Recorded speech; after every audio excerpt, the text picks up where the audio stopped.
Now let us see the simple example on how we can solve it. Now, what volume? The example here, what volume of 10 more accept KSD is required to prepare 1.0 decimeter cubic of this one accept KSD. So you were given this more. That is the concentration before. Now C1 is equal now to 10 more. Molarity.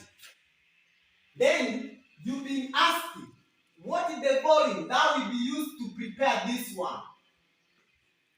To prepare the second volume, which is equal to 10.0 decimeter cubic of concentration of 0.5 more. Molarity. So we don't know what volume of 10 molarity accept KSD is required to prepare this one.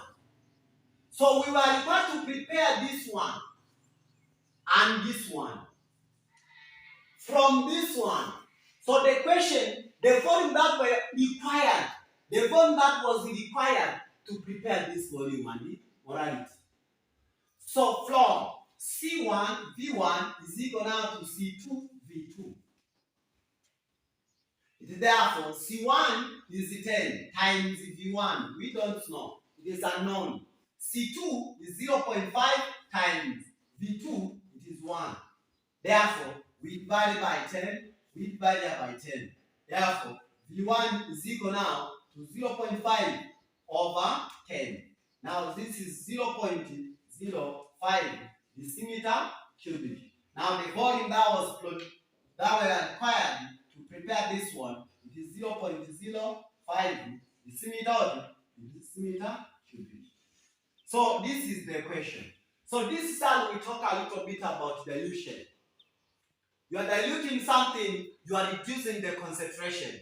But mathematically also can be shown by defining the principal that the number of mole which is present in the dilute solution is equal to the number of mole which is present in the concentrated solution.